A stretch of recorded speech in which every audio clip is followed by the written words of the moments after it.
ముందుగా అందరికీ నమస్కారములు. ఈరోజు అమరజీవి పొట్టి శ్రీరాములు జయంతి. తెలుగువారికి ప్రత్యేక రాష్ట్రం కావాలన్న డిమాండ్తో నిరాహార దీక్షలో కూర్చొని తన ప్రాణత్యాగం చేసిన అమరజీవి పొట్టి శ్రీరాములు మార్చి 16, 1901లో చెన్నపట్నంలో వ్యాపారుల కుటుంబంలో జన్మించిన శ్రీరాములు బాల్యం పేదరికంలో గడిచింది.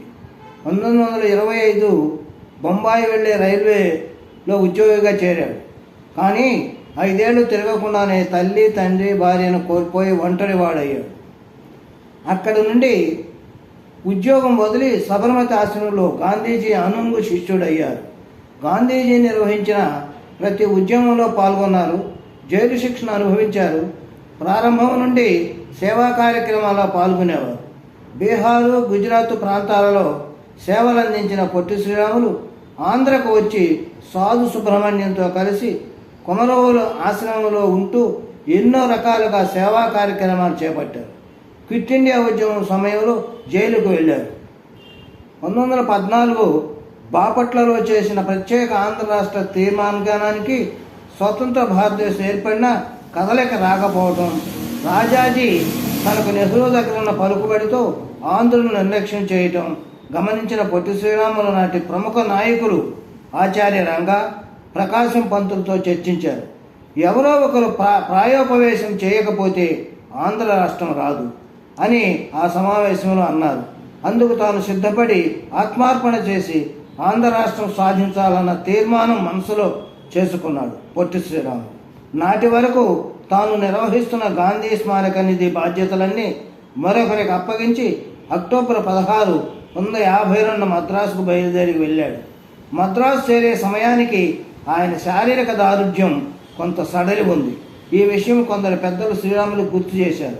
నిరాహార దీక్షకు శారీరక బలం అవసరం లేదు, మనోసంకల్పం, భగవంతుని మీద దృఢమైన నమ్మకం ఉండాలని వారికి చెప్పారు.